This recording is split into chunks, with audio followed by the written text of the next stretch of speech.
Rain had a way of finding every gap in a man's coat, and Arthur Blackwood had forgotten how cold Yorkshire rain could be after 3 years of Crimean dust and blood. He stood at the edge of his own estate, unrecognizable in a moleskin coat 2 sizes too large, a false scar cutting across his left cheek made from wax and soot, his once groomed beard now a tangled, graying mess. The gates of Blackwood Manor rose ahead of him through the fog, the same iron gates his grandfather had forged, and his chest tightened at the sight of them. He had been declared dead. A letter had reached the estate 18 months ago, signed by his commanding officer, stating that Duke Arthur Blackwood had fallen at Sevastopol and been buried where he lay. It was, in every technical sense, a lie born of confusion, a mistaken identity among the wounded, a fever that had stolen his memory for the better part of a year, and a slow, painful recovery in a Constantinople infirmary that no letter home had ever described. By the time his mind had cleared enough to write, he decided against it. He wanted to see his home with his own eyes before the world knew he was alive. He wanted to see Beatrice. He had not planned to arrive as a servant. That decision came only an hour before, when he'd stopped at the tavern in the village of Thornbrook and overheard 2 stable boys grumbling about the manor needing a new ostler, the last one having quit without notice. Something in Arthur's gut told him not to walk through the front doors just yet. A war teaches a man to trust that feeling, the one that says wait, watch, before you move. So he presented himself at the servants' entrance instead, mute by design. He claimed, through gestures and a scribbled note, that his tongue had been damaged by injury and was taken on within the hour by a footman too busy to ask further questions. Nobody looks twice at a scarred man who cannot speak. By late afternoon, Arthur was given a lantern and told to see to the horses in the east stable, and it was on his way there, cutting through the courtyard to avoid the mud pooling near the kitchen entrance, that he saw her. At first, he thought it was a trick of the fog.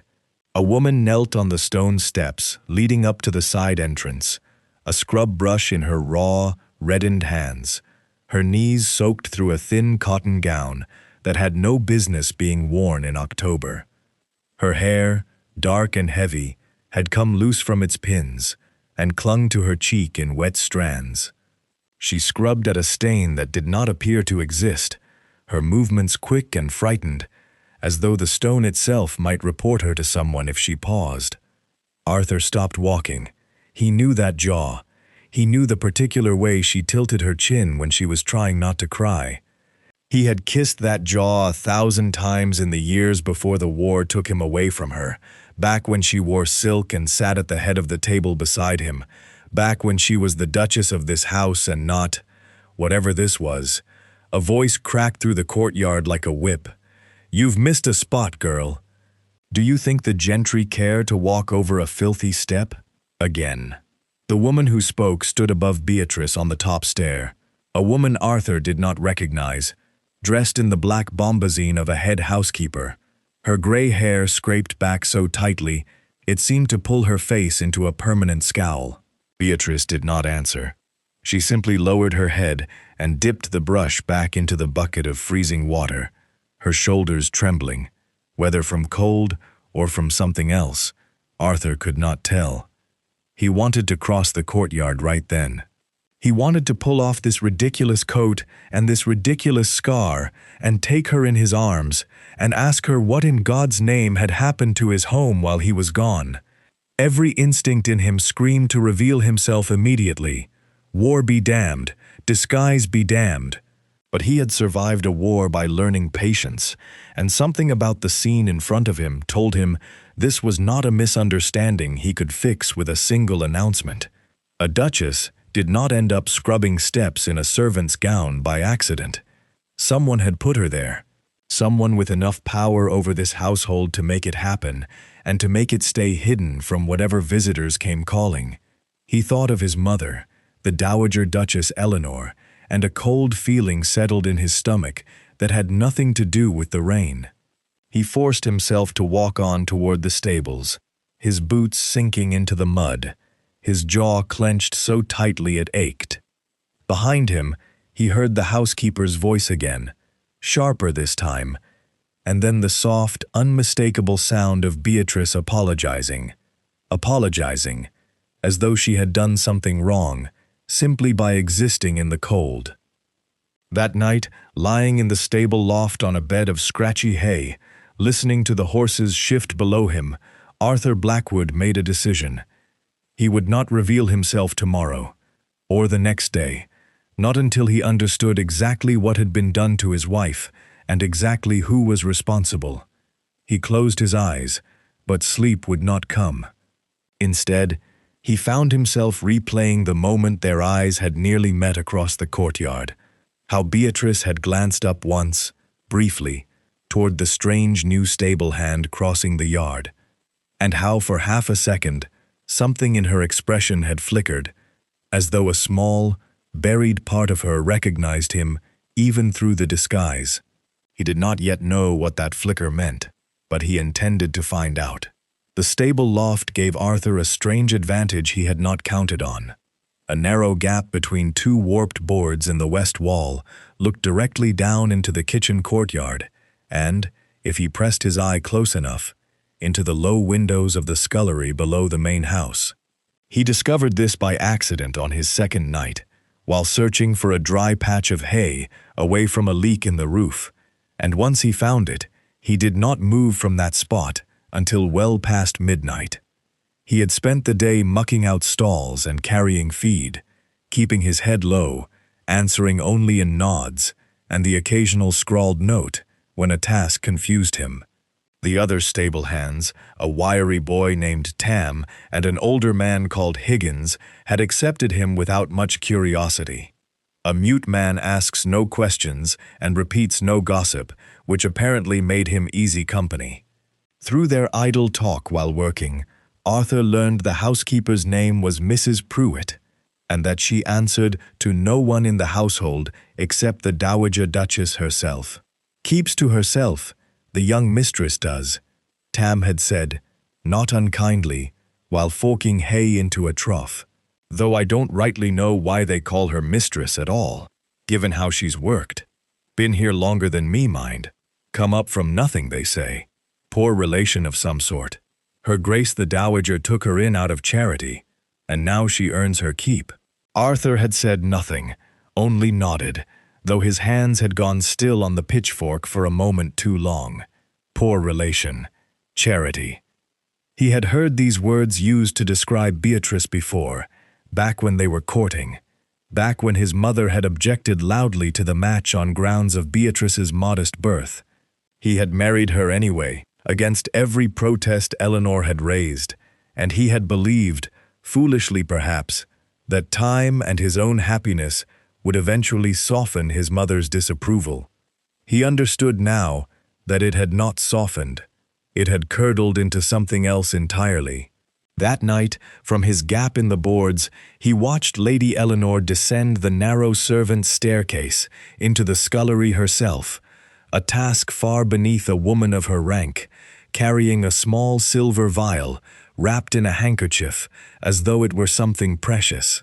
Mrs. Pruitt met her at the bottom of the stairs with a lit candle, and together they crossed to a corner of the scullery where Beatrice sat on an overturned crate, still in her damp gown, mending a torn apron by the dim light of the fire. Arthur pressed closer to the gap, straining to hear. "You look unwell tonight," Lady Eleanor said, her voice carrying the particular gentleness she reserved for company she wished to deceive. "Come now, your tonic. It will settle your nerves." Beatrice set down the apron and looked at the vial with something Arthur recognized, even from this distance, as dread carefully hidden behind obedience. "I feel quite well this evening, Your Grace. Perhaps I might do without it. Just this once." "Nonsense." Lady Eleanor's tone did not rise, but it hardened, like ice forming over still water. "You have been unsteady all week. Weeping in the linen room, I am told. A woman in your position cannot afford to appear unstable, Beatrice. Think of what people would say. Think of how quickly a girl with no family and no name could find herself turned out into the cold with nowhere at all to go. The threat sat there in the firelit room, plain and unhidden, and Beatrice's shoulders dropped in a way that told Arthur she had heard this exact warning many times before.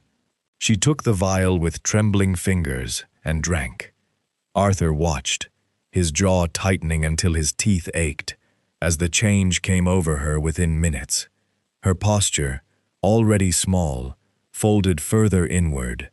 Her eyes, which had been sharp with quiet resistance only moments before, grew distant and glassy, fixed on some point in the middle air that held no meaning. Her hands went still in her lap.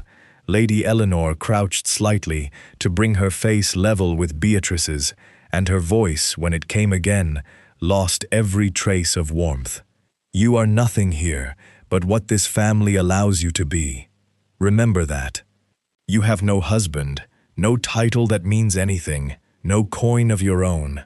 You are an orphan girl who was given shelter out of kindness, and you will show gratitude for that kindness every single day, or you will show me how quickly kindness can be withdrawn. Beatrice did not answer.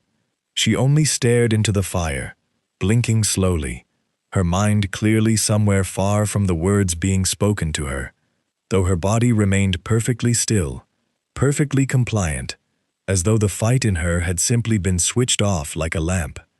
Mrs. Pruitt collected the empty vial without a word and tucked it into her apron pocket, and the two women left Beatrice sitting alone by the dying fire, the mended apron forgotten in her lap.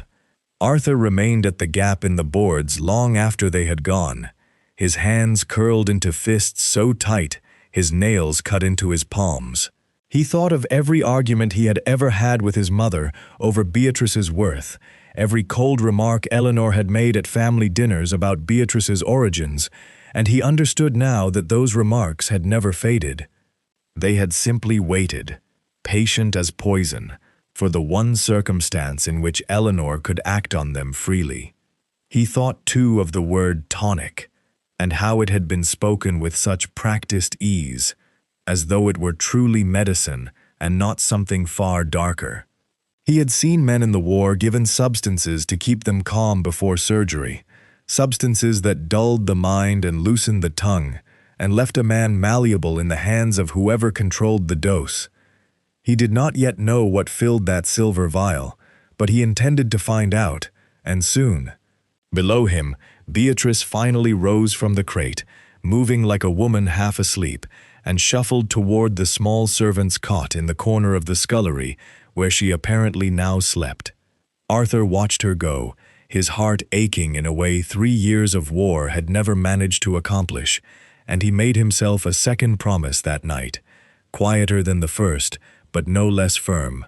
Whatever his mother had done to poison his wife's mind, he would find its source, and he would end it. Dawn came gray and reluctant over Blackwood Manor, the kind of half-light that made the rose gardens look like something drawn in charcoal rather than color.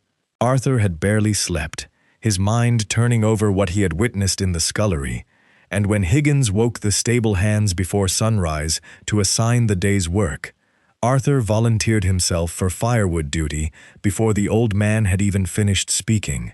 It was, he knew, one of the few tasks that would take him near the gardens, where he had learned from Tam's idle chatter that the young mistress was set to work each morning among the thorn hedges. He carried the first load across the frost-hardened lawn, just as the kitchen maids began stirring inside, his arms full of split logs, his breath fogging in the cold. The greenhouse sat at the far edge of the garden, its glass panes clouded with condensation, and beyond it, the rose beds stretched in neat, brutal rows, still bearing thorns, though the blooms had long since died back for autumn. Beatrice knelt among them, a pair of shears in her chapped hands, cutting back the dead growth with movements that seemed mechanical rather than deliberate. She wore no gloves. Arthur noticed this immediately, and it struck him harder than perhaps it should have. A woman who once kept an entire household staff occupied, simply arranging fresh roses for the drawing room, now knelt bleeding thin scratches into her own hands, because no one had thought to give her protection from the very thorns she was made to tend. He set the firewood down near the greenhouse door, deliberately slow, and glanced toward her, the way any stranger might glance at another servant sharing the same cold morning. She did not look up. Her eyes had the same distant quality he had seen the night before, though less pronounced now, as though the tonic's grip loosened somewhat with the passing hours before the next dose renewed it. A second load of wood needed carrying, this one heavier, stacked in a crate near the potting shed, and Higgins called across the lawn for someone to help the new stable hand haul it before the morning frost turned the grass to mud. Beatrice was closest. She rose without complaint, brushing dirt from her skirt, and crossed to where Arthur stood beside the crate.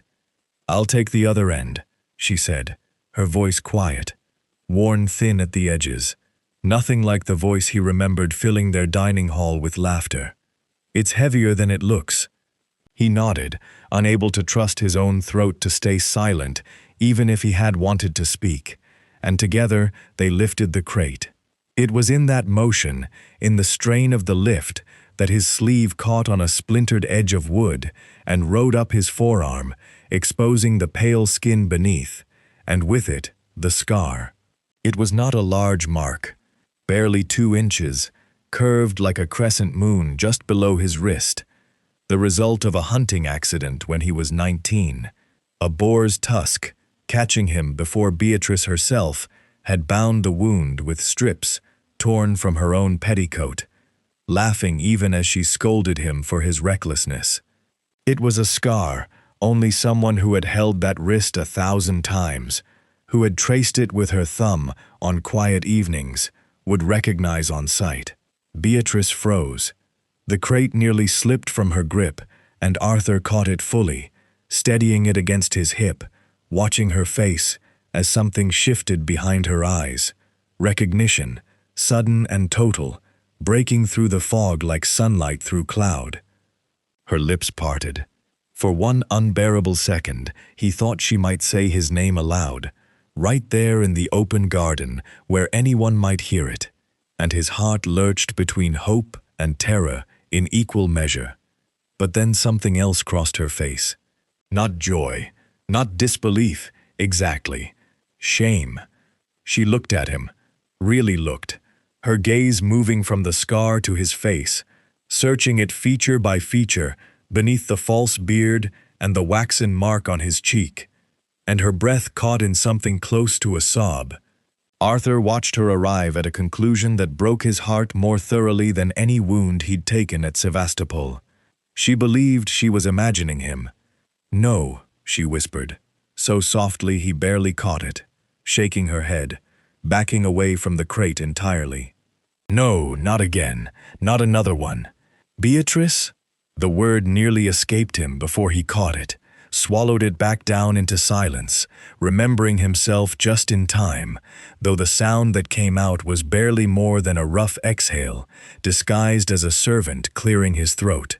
She flinched at even that small noise, pressing the back of her scratched hand to her mouth.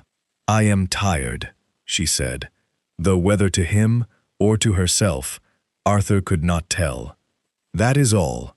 I am only tired, and my mind plays these cruel little tricks, and I must not speak of it, or they will say I am unfit. They will say the tonic isn't strong enough. They will—" She stopped herself, horrified, as though she had already said too much to a stranger who could not possibly understand, and Arthur realized with a fresh wave of fury exactly what his mother's threats had done to her. Beatrice had been made to distrust her own eyes. She had been told so many times that her mind was fragile, unreliable, dangerous even, that the one moment of clear truth breaking through, the sight of her own husband standing before her, registered not as a miracle, but as further proof of her own unraveling. She turned from him abruptly and walked back toward the rosebeds, her shoulders shaking, silent tears cutting clean lines through the dirt on her cheeks. She did not look back. She knelt again among the thorns and picked up her shears with hands that trembled so badly she nearly dropped them, and began cutting at the dead branches with a kind of desperate focus, as though ordinary work might anchor her back to a reality she no longer trusted. Arthur stood by the crate for a long moment, every instinct in him screaming to follow her, to kneel beside her in the frozen dirt and tell her the truth plainly. Disguise be damned. But he thought of Mrs. Pruitt's sharp eyes, of his mother's cold voice promising consequences, of Beatrice's own fear that speaking the truth aloud would only earn her a heavier dose that night. He picked up the crate alone and carried it the rest of the way himself, his jaw set, already turning over in his mind how a man might reach the village of Thornbrook without raising suspicion, and what exactly an apothecary might tell him about a tincture that could make a woman doubt the very sight of her own husband. The chance came 2 days later, when Higgins announced over breakfast porridge that the manor's supply of hoof liniment had run low, and someone would need to fetch more from the village before the farrier's visit on Thursday. Arthur volunteered with a nod and a gesture toward himself, and Higgins, only too glad to avoid the walk in the damp cold, handed him a few coins and a list scrawled in the housekeeper's hand without a second thought. Thornbrook sat some 3 miles from the manor gates, a modest cluster of stone cottages and shop fronts along a single crooked high street, the kind of village where everyone knew everyone else's business, and a stranger's face drew glances, even when that stranger wore a servant's plain coat. Arthur kept his head down as he walked, his false scar itching in the cold, and made his way past the baker's and the smithy toward the apothecary's shop at the far end of the street, its window crowded with dark glass bottles and dried bundles of herbs hanging from the low ceiling beams within. A bell above the door announced him as he stepped inside, and the apothecary looked up from behind his counter, an older man with wire spectacles and ink-stained fingers, surrounded by shelves crammed with jars labeled in a cramped, careful hand. Arthur produced the housekeeper's list and pointed to the liniment, and the apothecary set about measuring it out without much interest in his silent customer. It was while the man's back was turned, reaching for a bottle on a high shelf, that Arthur noticed the ledger lying open on the counter, a record of recent purchases in the apothecary's own hand, and his eye caught on a name halfway down the page before he could stop himself from reading.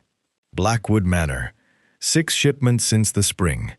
He could not read the full description of the goods without leaning further than was wise, but the frequency alone told him enough.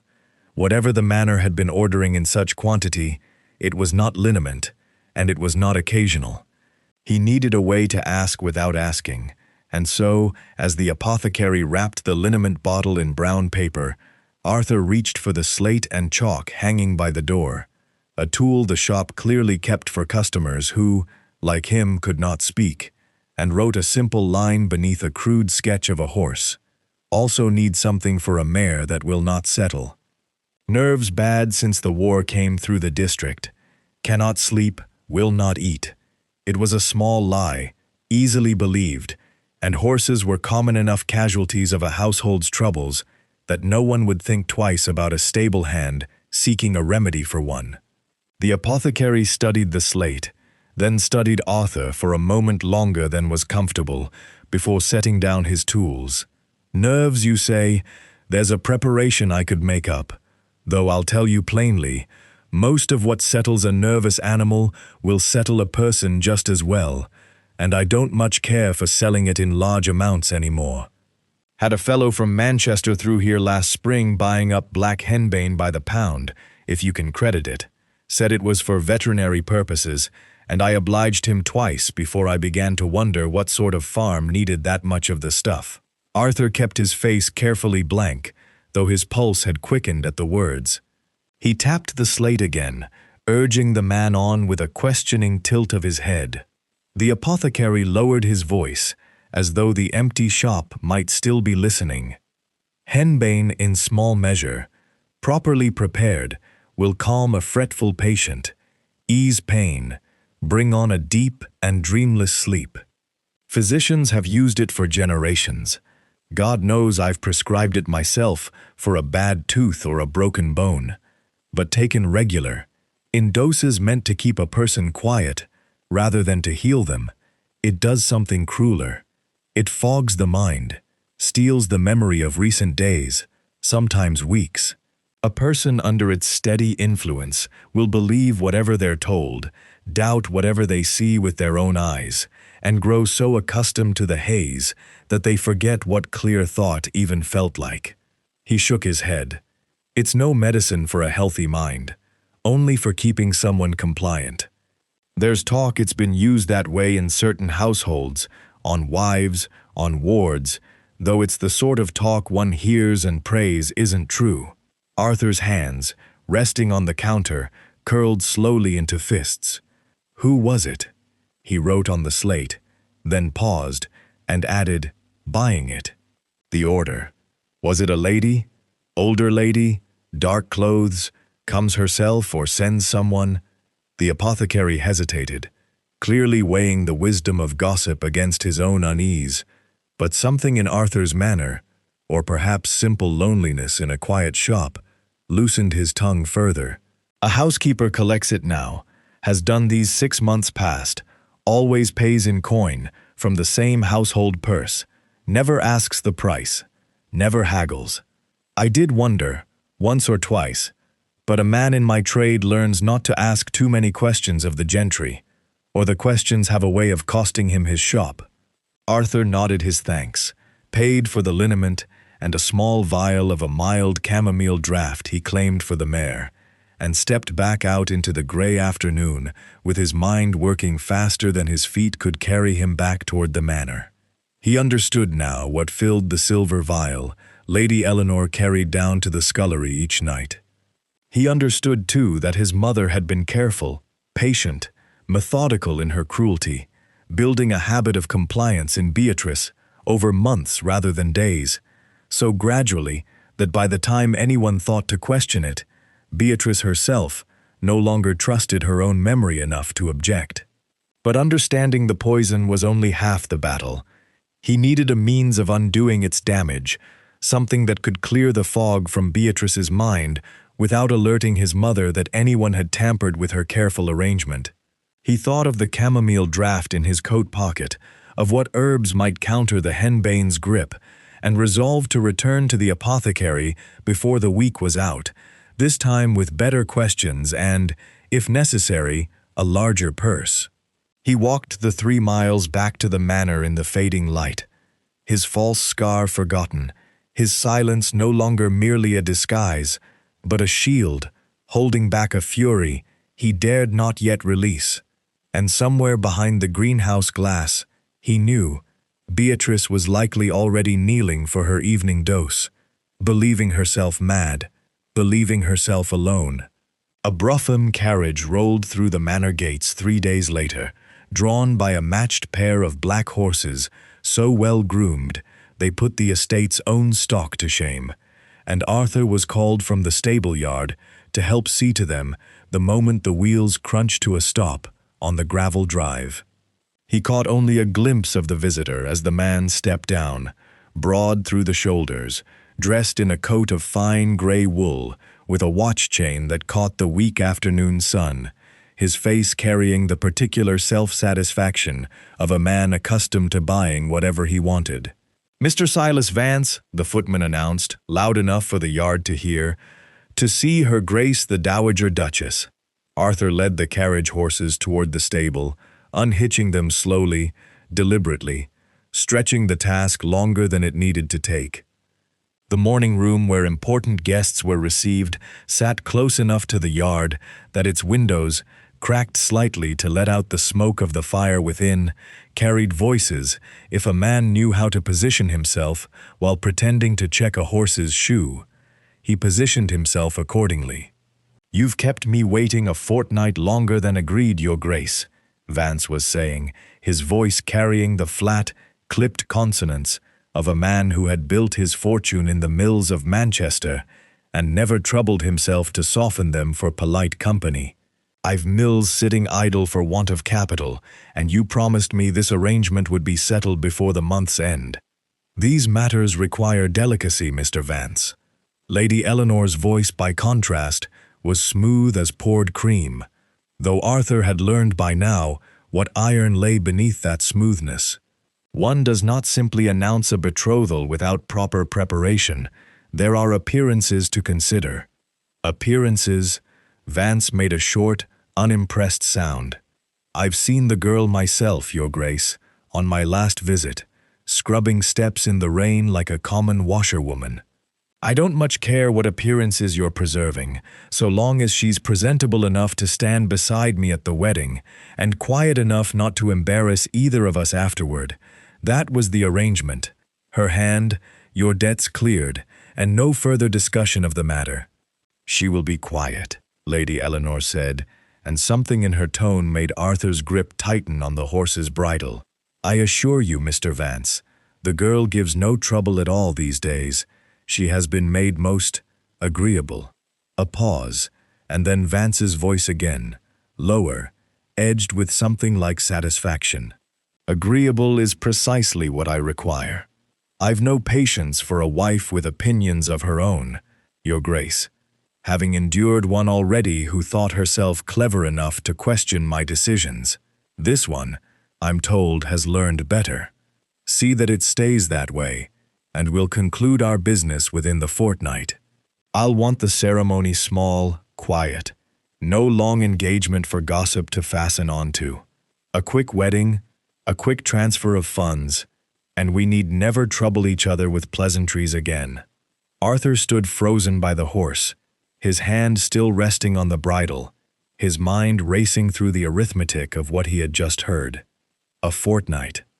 Beatrice, his wife, still legally bound to him by every law of England, whether the household believed him dead or not, was to be married off to a stranger from Manchester within a fortnight, sold like a piece of the estate's furniture to settle his mother's debts. The absurdity of it might have made him laugh, had it not been so monstrous. A bigamous marriage, arranged by his own mother, built entirely on the lie of his death, and the fog of a poison she administered nightly with her own hands. He forced himself to finish unhitching the horses, his movements careful, controlled, though his blood ran hot enough that he barely felt the cold anymore. He led the pair toward the stable, and it was there, crossing the yard, that Lady Eleanor herself emerged from the morning room to see her guest to his carriage, and her sharp eyes fell upon him for the first time since his arrival at the manor. She stopped. Arthur kept his head lowered, his pace steady, praying the disguise held under her scrutiny, but he felt her gaze linger on him, a beat longer than was comfortable, studying the scarred cheek, the ragged beard, the set of his shoulders. "You," she said, "the new stable hand. Higgins tells me you're mute." Arthur nodded, not lifting his eyes further than necessary, and gestured vaguely toward his throat. Lady Eleanor's tone gave nothing away, though her eyes did not move from him for another long moment. "There is something familiar in your bearing, though I cannot place it. Have you been in service before? In this county?" He shook his head and reached for the excuse he had prepared for precisely this moment, tapping his chest and then gesturing broadly toward the south, as if to say he had come from elsewhere, from some distant county she would have no cause to know. Lady Eleanor's suspicion did not entirely fade, but Vance called something impatient from beside his carriage, and she turned from Arthur with visible reluctance, her attention pulled back to her guest. Arthur exhaled slowly, his heart hammering, and continued toward the stable, though he did not miss what happened next. "That new stable hand," Lady Eleanor murmured to Mrs. Pruitt, who had appeared at her elbow as if summoned by instinct, once Vance's carriage had rolled away down the drive. "He watches too closely. I do not like it. Keep him occupied with the far paddocks, away from the house and away from her." "Yes, Your Grace." And Beatrice. Lady Eleanor's voice hardened further. Any trace of the drawing-room warmth she had shown Vance entirely gone now. Double her dose tonight, and every night until the wedding. I'll not have her causing a scene before the magistrate and half the county, weeping and carrying on as brides sometimes do, when they haven't the sense to know their good fortune. She is to be calm, compliant, utterly without will of her own. See to it. Mrs. Pruitt nodded and disappeared back toward the house, and Lady Eleanor stood alone in the courtyard for a moment, watching the dust settle where the carriage had gone, before she too turned and swept back inside. Arthur remained in the stable doorway long after both women had vanished, his jaw clenched so tightly it ached, understanding now with terrible clarity that he had far less time than he had believed. A fortnight had shrunk, in the space of a single afternoon, into something far more urgent, and Beatrice, already fading under the weight of the poison in her blood, would not survive a double dose administered nightly without consequence. He thought of the chamomile draught in his coat, of the apothecary's careful warnings, and knew that gentle, gradual countermeasures would no longer be enough. He would need to act, and act soon, before his mother's cruelty finished what the war itself had failed to do to the people he loved most. The rain came down harder than it had all autumn, a relentless gray sheet that turned the courtyard to a slick of mud and standing water, and still the household's work did not pause for weather. Arthur had spent the morning hauling feed sacks through the downpour, his coat soaked through to the skin, his thoughts circling endlessly around the double dose he knew Beatrice had been given the night before, when a shout from across the yard pulled his attention toward the well house. Beatrice stood there, two wooden buckets brimming with water balanced on a yoke across her shoulders, the kind of load that would have strained a strong man, let alone a woman whose body had spent months surviving on thin broth and whatever scraps the kitchen allowed her. Arthur had watched her carry such loads before, always with the same grim, mechanical determination. But today, something in her gait was wrong. She swayed with each step, the buckets sloshing water down the front of her already soaked gown, her face pale as the fog itself. He set down the feed sack and started toward her, though Higgins called something after him about the horses that he did not bother to answer. Halfway across the courtyard, Beatrice stopped walking entirely, the yoke tilted. For a moment, she seemed to be fighting simply to remain upright, her eyes unfocused, her lips moving faintly around words Arthur could not hear over the rain, and then her knees buckled beneath her, and she went down hard into the mud, the buckets crashing to either side, water spilling out across the stones in dark, spreading pools. Arthur did not remember covering the remaining distance.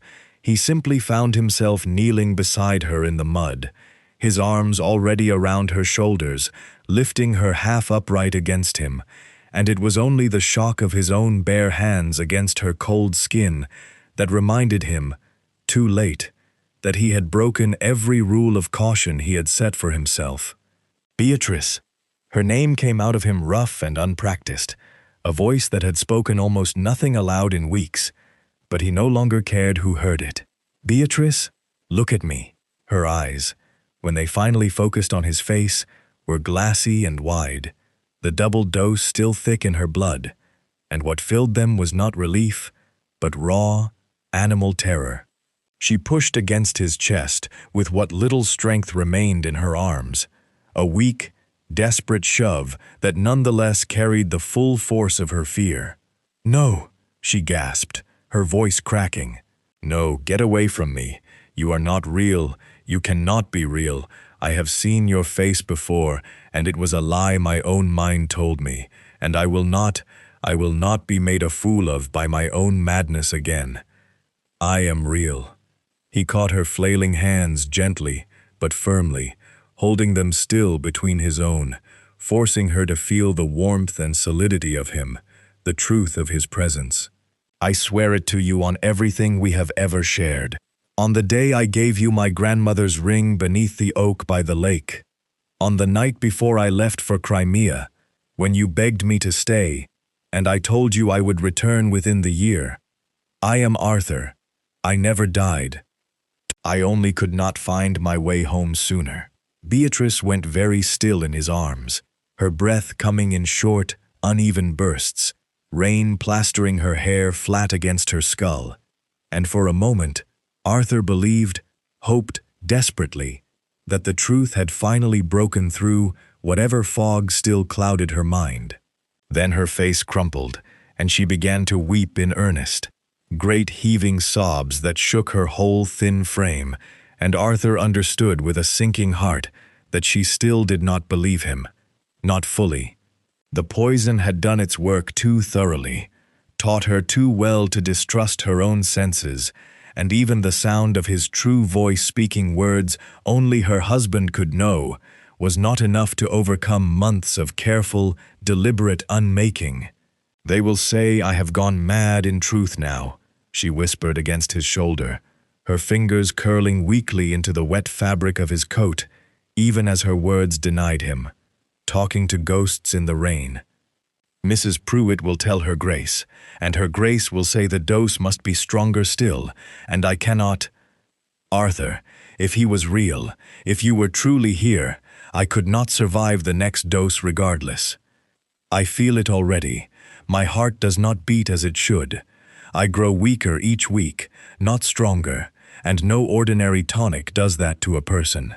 The words struck him like a physical blow, confirming what he had feared, but not allowed himself to fully consider until this moment. That the double dosage was not merely dulling her mind, but actively poisoning her body, wearing away at whatever strength remained in her, and that the fortnight his mother had promised Vance might prove far longer than Beatrice herself had left. He lifted her fully into his arms then, mud and rain and disguise forgotten, and rose to his feet, cradling her against his chest, as he had not done since their wedding night, when he had carried her laughing across the threshold of the very house that now imprisoned her. "Listen to me," he said, low and urgent, as he began carrying her toward the shelter of the stable, away from any window that might reveal this scene to the house. "You need not believe me tonight. I do not ask it of you, but I will not let another dose of that poison touch your lips. Do you understand? Whatever I must do, however long it takes to prove myself to you, I will not let my mother finish what she has started." Beatrice did not answer, her strength finally giving out entirely, her body going slack and heavy against him, whether from exhaustion or from the last dregs of the tonic still working through her blood, Arthur could not say. He carried her into the dry warmth of the stable and laid her carefully on a bed of clean straw, covering her with his own coat, despite the cold biting at his shirt sleeves, and knelt beside her as her breathing slowly steadied into something closer to sleep. He had planned to move carefully, to gather proof, to build his case, to time his revelation for maximum safety. But watching her chest rise and fall with such fragile effort, he understood that careful timing was a luxury he no longer possessed. Whatever plan he enacted now would have to happen swiftly, and it would have to happen before his mother's next dose, and the one after that, finished the slow ending she had disguised so carefully as charity. He left her sleeping in the stable loft that evening, wrapped in every dry blanket he could find, without drawing notice, with old Higgins bribed into silence with the last of his coin, and a promise that the young mistress had merely taken ill from the rain and needed quiet rest away from the house. Higgins, who had served the family long enough to remember a kinder era at Blackwood Manor, asked no further questions, though something in the way he studied Arthur's face, before nodding, suggested the old groom's suspicions were beginning to gather in ways Arthur had not accounted for. Midnight found Arthur standing at the base of the servants' staircase, a stub of candle shielded in his cupped palm, listening for any sound of movement above. The house had settled into the particular silence that only comes after everyone has gone to bed, believing themselves safe, and Arthur knew this house better than any living soul within its walls. better even than his own mother, for he had grown up chasing through its corridors, as a boy, long before Eleanor had rearranged the household to suit her widowhood. He knew, for instance, that the third stair from the bottom groaned unless a foot landed precisely on its left edge. He knew the servants' passage behind the dining hall connected to the butler's pantry through a door disguised as part of the paneling, installed generations ago so that meals might be brought to table without servants crossing through the family's private rooms. He knew, too, exactly where the pantry cabinet stood that held the household's locked stores, because as a boy he had once stolen sugared almonds from that very cabinet and been thoroughly scolded for it by a butler long since retired. The master key was a risk. He had recovered it from behind a loose brick in the old gun room, a hiding place known only to himself and his late father, where a spare set of household keys had been kept against emergencies for 3 generations. Whether Lady Eleanor had thought to change the locks after his presumed death, he did not know until the key slid home in the pantry cabinet and turned with a soft, satisfying click. Inside, arranged with the same careful precision Arthur had come to associate with everything his mother touched, sat rows of jars and bottles, ledgers of household accounts, and there, on the topmost shelf, the silver vial he had watched pass from Lady Eleanor's hand to Beatrice's lips on so many wretched nights. He lifted it carefully, uncorked it, and the bitter, herbal scent that reached his nose matched precisely what the apothecary had described: black henbane, prepared strong, and dosed to control rather than to heal. He set the vial down and reached into his coat for the small clay flask he had carried from the village that afternoon, having returned to Thornbrook under the excuse of fetching more liniment, and instead spending every spare coin he possessed on the apothecary's careful preparation. The old man had listened to Arthur's increasingly urgent slate-written questions 2 days prior, and though he had never fully voiced his suspicions about the household in question, something in his manner suggested he had guessed a great deal more than Arthur ever confirmed aloud. A tincture to counter henbane's grip isn't a simple thing, the apothecary had told him, measuring dried herbs with careful precision into a mortar. The mind heals slower than the body, and there is no potion that undoes months of poisoning in a single night. But mint and spring water, mixed with a preparation of vervain and a touch of valerian root, properly steeped, will cleanse what remains in the blood and allow natural sleep to do the rest. Give it time, and steady doses of this instead of the other, and the fog will lift. Slowly, mind you, days, perhaps a fortnight, before her mind trusts itself fully again. A fortnight, the very word Vance had used for his own timeline, though for entirely opposite purposes, and Arthur understood the cruel symmetry of the race now laid before him.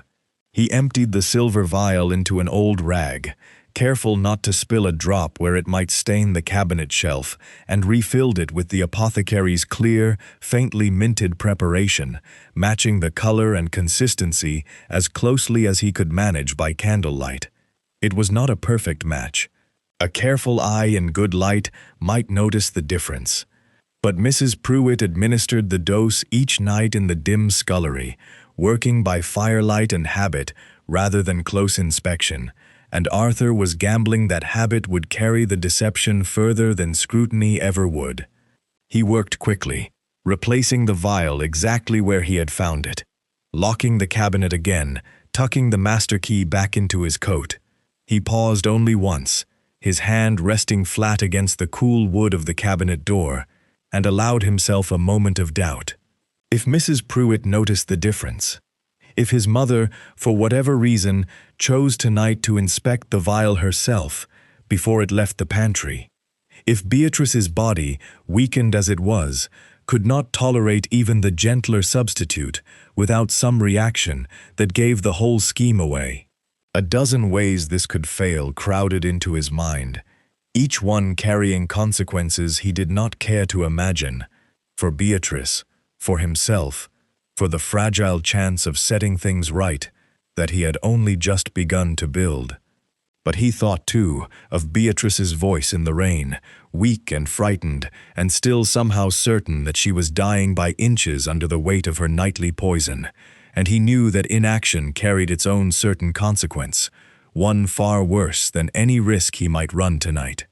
He slipped back through the servants' passage, retraced his path past the groaning third stair, and emerged into the kitchen courtyard just as the first gray hint of dawn began to soften the eastern sky.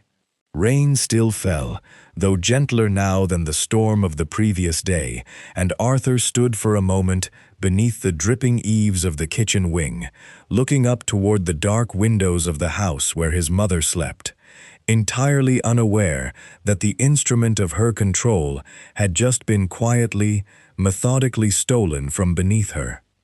He made his way back to the stable, where Beatrice still slept fitfully beneath her borrowed blankets, and settled himself in the straw beside her, not touching her, simply watching over her rest as the dawn slowly broke, and allowed himself, for the first time since his return, something dangerously close to hope.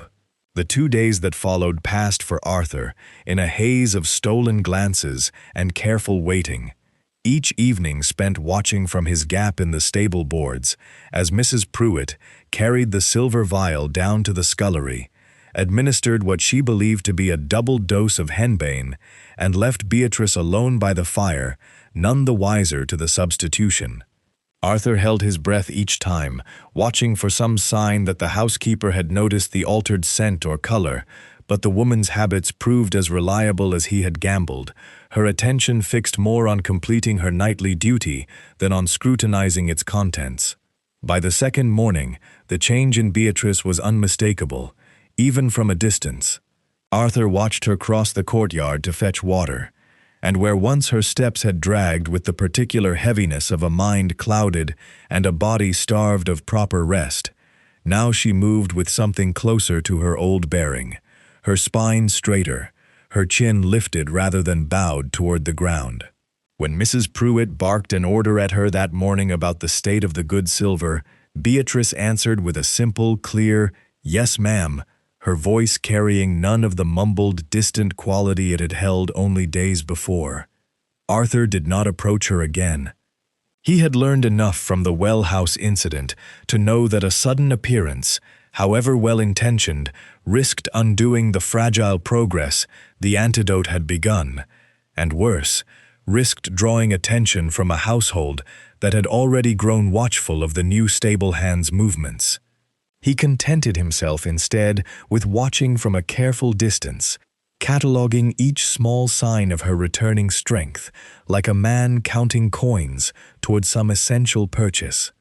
On the second evening, word spread through the servants' hall that Her Grace the Dowager Duchess had called for the household to prepare a grand dinner, the finest the estate could manage on short notice, with the local gentry and the district magistrate among the invited guests.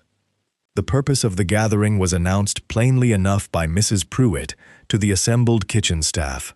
Her Grace intended to formally present the betrothal of the household's ward, Beatrice, to Mr. Silas Vance of Manchester, before witnesses of sufficient standing to make the arrangement unquestionable.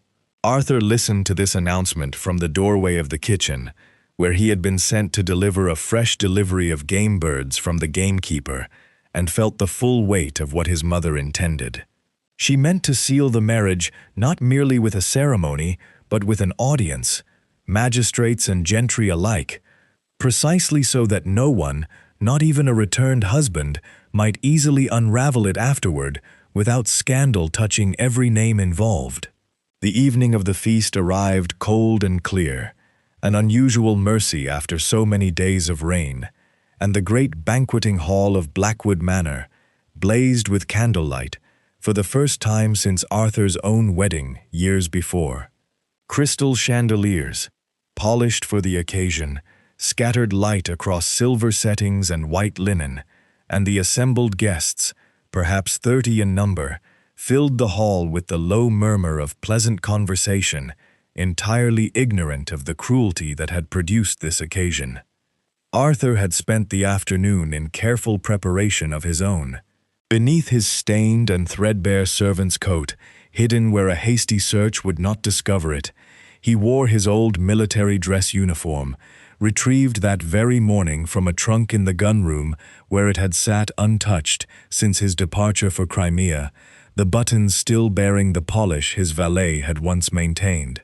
He had shaved away the false beard in the privacy of the tack-room, scrubbed the wax scar from his cheek with turpentine borrowed from Higgins's toolbox, and though his face still bore the leaner, harder lines that 3 years of war had carved into it, he was, for the first time in weeks, unmistakably himself. He entered the servants' side of the hall, carrying a tray of wine, one face among a dozen footmen circulating through the assembled guests, and positioned himself near enough to the head table to watch as Lady Eleanor rose to address the room, her voice bright with false warmth as she spoke of family, of new beginnings, of the great kindness the household had shown a poor orphaned girl, now fortunate enough to marry so advantageously. Beatrice entered the hall then, escorted by Mrs. Pruitt, to the edge of the head table, dressed in a gown Arthur recognized with a jolt as one of her own from years before, hastily let out at the seams to accommodate how thin she had grown.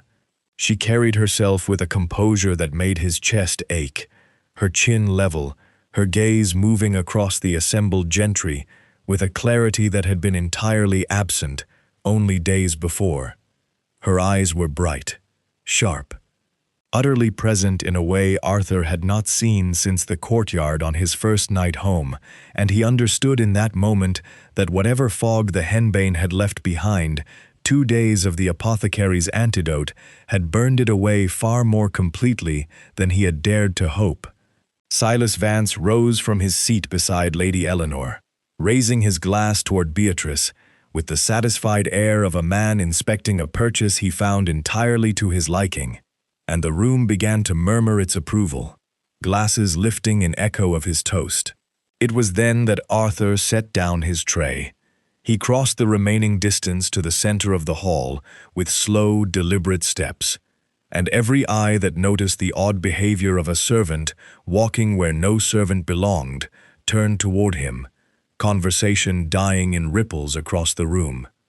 He reached up and with both hands tore open the buttons of his stained coat, letting it fall from his shoulders to the polished floor. Beneath it, the uniform of a duke's regiment caught the candlelight, medals and braid unmistakable even to those guests who had never known him personally, and a gasp went through the hall like wind through dry grass. "Good evening," Arthur said, his voice ringing clear and strong through the stunned silence, the first words he had spoken aloud in that house since his return. "I believe my mother has forgotten to invite the bridegroom's actual husband to this celebration. Allow me to correct the oversight myself." Lady Eleanor's wineglass slipped from her fingers and shattered against the marble floor, the sound unnaturally loud in the frozen hall, and every face in the room turned from the fallen glass to the man standing where a servant had stood only moments before, his features now unmistakably, undeniably those of the Duke the household had buried, without a body nearly 2 years past. For a long moment, nobody in the banqueting hall moved. Then the magistrate, a heavy-set man named Sir Reginald Ashby, who had known Arthur since boyhood, rose slowly from his chair, his napkin still clutched in one hand, staring as though he expected the vision before him to dissolve like smoke. "Blackwood," he said, his voice unsteady. "By God, it cannot be." "It is, Sir Reginald, though I confess, even I have found the matter difficult to believe some mornings." Arthur crossed the remaining distance toward the head table, his boots ringing against the marble in the dead silence. "I was gravely wounded at Sevastopol, and mistaken for dead among the fallen. It took the better part of a year for my mind to clear enough to send word home, and by the time it did, I had begun to wonder what sort of household I would find waiting for me. I confess I did not imagine anything so wretched as this. Lady Eleanor had risen from her chair as well, her composure cracking at the edges, though she fought visibly to hold it together. Arthur, my darling boy, you must understand, I believed you dead. We all believed. Save your explanations for the part that troubles me less, Arthur said, and though his voice did not rise, it carried a coldness that silenced her more thoroughly than any shout could have managed. I have already gathered a fair understanding of your grief, mother. What I require you to explain to this room is why my wife has spent these past months scrubbing your floors in a servant's gown, and why she has been dosed nightly with black henbane until her mind could no longer trust the evidence of her own eyes. A ripple of shocked murmuring passed through the assembled guests, and Beatrice, who had stood frozen since Arthur's coat first fell to the floor, finally found her voice. She stepped forward from beside Mrs. Pruitt, her chin lifted, her eyes clear and steady, in a way that silenced the room more effectively than any accusation Arthur himself could have made. "It is true," Beatrice said, her voice carrying to every corner of the hall, despite its quiet steadiness. "I am the Duchess of Blackwood, wife to the man standing before you, and I have been kept these past months, believing myself a poor relation, half mad, unfit for anything but labor and gratitude. I was told repeatedly that I had no family, no name, nothing but the charity of this household to sustain me.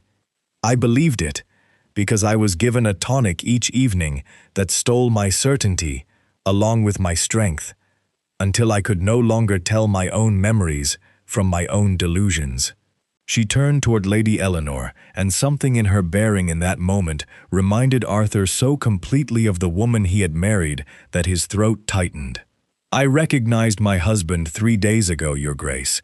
By a scar on his wrist, I had bound myself as a girl. I did not believe it then. I believed myself mad, exactly as you intended I should.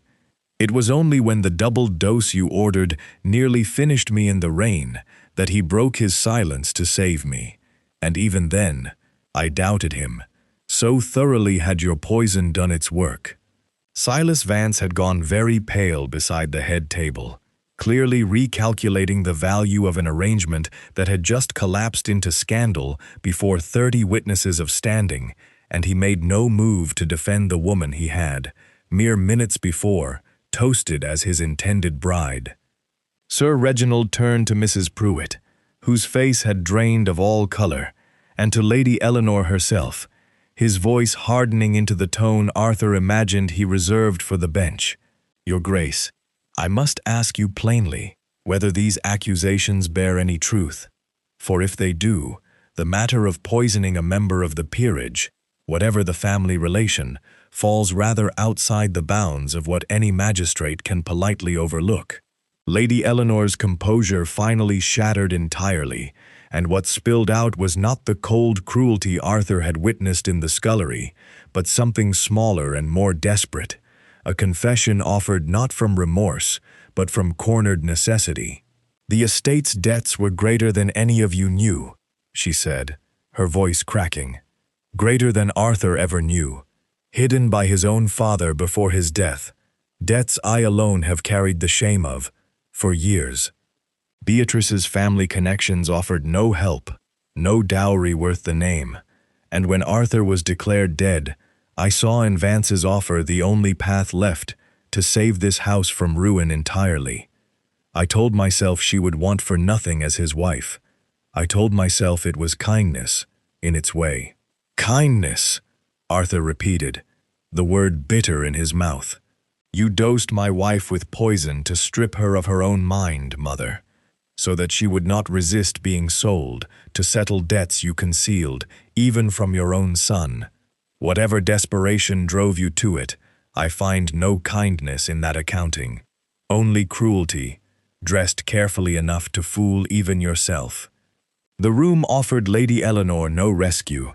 Sir Reginald, satisfied that the evidence of Beatrice's own testimony corroborated by Arthur's account and the trembling silence of Mrs. Pruitt, left no honest doubt, confirmed before the assembled gentry that Arthur's identity and his claim upon the estate stood beyond dispute. Whatever debts had driven Lady Eleanor to her scheme would be settled through proper means, he said, not through the sale of a living woman's freedom. Arthur did not linger long over his mother's punishment once the guests had departed and the shock of the evening had settled into quiet, exhausted aftermath. He stripped Lady Eleanor of her allowance and her place at the head of any table in his household, and within the month arranged her removal to a small stone cottage on the far edge of the Scottish borders, isolated enough that her influence could no longer reach beyond her own four walls, though he stopped short of turning her out entirely without shelter. Cruelty, he had decided, watching what it had done to the woman he loved, was not an inheritance he intended to carry forward. Weeks passed before the manor itself began to feel like a home again rather than a place of quiet dread. Beatrice's strength returned slowly, her color deepening, her laughter, once thought lost entirely, returning first in small, uncertain bursts and then more freely as the last traces of the tincture worked their way out of her blood for good. On a quiet evening in early winter, Arthur found her in the library, curled in the window seat where she had always preferred to read, the fire casting warm light across her face in a way that made the shadows of the past months seem, at last, like something survivable. He sat beside her and took her hands in his, tracing the faint scar upon his own wrist that she had once bound with such tender, fierce care. "I am sorry I could not reach you sooner," he said quietly. Beatrice smiled, resting her head against his shoulder, her eyes clear and entirely her own. "You reached me exactly when it mattered most. The rest, my love, we shall simply have time now to mend."